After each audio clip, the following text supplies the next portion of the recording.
Hey everyone, welcome back to Science Explained. Today we're going to learn about something that powers almost everything around us, electricity. What is it? How does it work? And why is it so important? Let's break it down. 1. What is electricity? Electricity is a form of energy caused by the movement of electric charges, usually electrons. It powers your lights, fans, phone, computer, even this video you're watching right now. 2. Where does electricity come from? Electricity can be generated in many ways. Power plants, renewable sources like solar, wind, and hydro, batteries, 3 electric circuit basics. Electricity flows through a path called a circuit.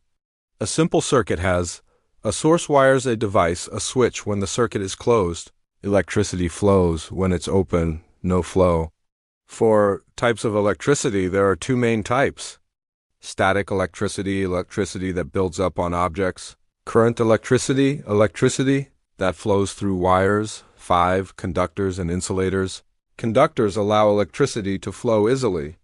Example, copper, aluminum, water insulators block electricity. Example, rubber, plastic, glass. That's why wires are coated with plastic, to keep you safe. 6. Why electricity is important. Electricity powers our homes. Hospitals, schools, industries, almost everything we use. Without it, life would come to a stop. That's why it's one of the most important discoveries in science. Now you know what electricity is and how it works. In the next episode, we'll explore something exciting, how circuits work in real life. Comment your thoughts and subscribe to Science Explained for more science made simple.